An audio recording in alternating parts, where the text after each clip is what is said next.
নমস্কার। অনেকেই জানতে চেয়েছেন যে ১ মাসের জন্যে লাইসেন্সি দেয়া যায় কিনা, বা ১৫ দিন ১১ মাস ছাড়াও যদি ২৫ মাসের লাইসেন্সি বা ১ সপ্তাহের জন্যও লাইসেন্সি দেয়া যায় কিনা।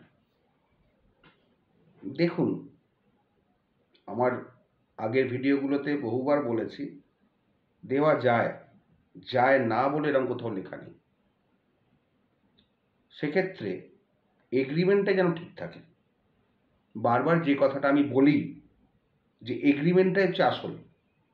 এগ্রিমেন্টটা যদি ঠিকঠাক লেখা থাকে এবং এগ্রিমেন্টে যদি কোনো পার্মানেন্ট রাইট ক্রিয়েট করা না থাকে, এগ্রিমেন্টে যেন কোনো রকম টেনেন্সি ক্লজ না থাকে, এগ্রিমেন্টের ওপর যেন কোনো রকমভাবেই প্রেমিসেস টেনেন্ট কথা লেখা না থাকে, বা রেন্ট কথাটা যেন লেখা না থাকে, তাহলে ১১ মাস কেন, আপনি ৫ বছরেও লাইসেন্সে ক্রিয়েট করতে পারেন। সম্পূর্ণ নির্ভর করবে কন্টেন্টসের ওপর, এগ্রিমেন্টের কন্টেন্টসের ওপর। আমার কাছে বহু ক্লায়েন্ট এসছেন, আমার চ্যানেল থেকে দেখে অনেকে এসছেন, তাদের এগ্রিমেন্টে অনেক ভুল পাওয়া গেছে। সঙ্গে সঙ্গে বলেছিলাম ফার্দার যদি এগ্রিমেন্ট হয় সেগুলো রেকটিফাই করে নেবেন, নাহলে কিন্তু বিপদে পড়ে যাবেন। তারা আমার অ্যাডভাইস মতো সেকেন্ড টাইম এগ্রিমেন্টগুলো রেকটিফাই করেছে, বিপদ থেকে বেঁচে গেছে। তার মধ্যে দুজন রেকটিফাই করতে পারেনি, কারণ তার যারা ছিলেন তারা রেকটিফাই করতে দেননি, তাহলে তাদের এগেনস্টে মামলা চলছে। সেখানে তারা টেনেন্সি ডিক্লারেশন চেয়েছেন এবং টেনেন্সি ডিক্লারেশন পেয়েও গেছেন, কারণ ভাস্কর ভট্টাচার্য সাহেবের একটা জাজমেন্ট আছে যেখানে কোথায় লাইসেন্সি আর কোথায় টেনেন্সি ক্লিয়ার করে বলা আছে। সেই এগ্রিমেন্টে ভুল থাকার জন্য সেই অ্যাডভান্টেজটা টেনেন্ট পেয়ে গেছেন, যদিও তাতে তার মুখ রক্ষা হয়নি।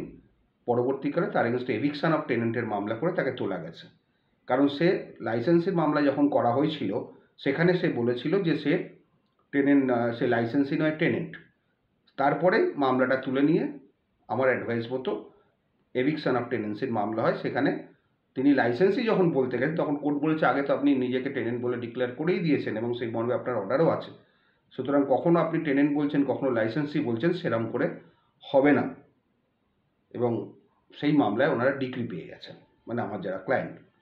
এবং আপনাদের একটা কথাই বলে দিই, সব কিছু ঠিক আছে, কিন্তু মেন বেস হচ্ছে এগ্রিমেন্ট। এগ্রিমেন্টের ওপর সব কিছু নির্ভর করে। এগ্রিমেন্ট যদি আপনাদের ঠিক হয় তাহলে সব কিছু ঠিক আছে, না হলে কিন্তু প্রবলেম আছে।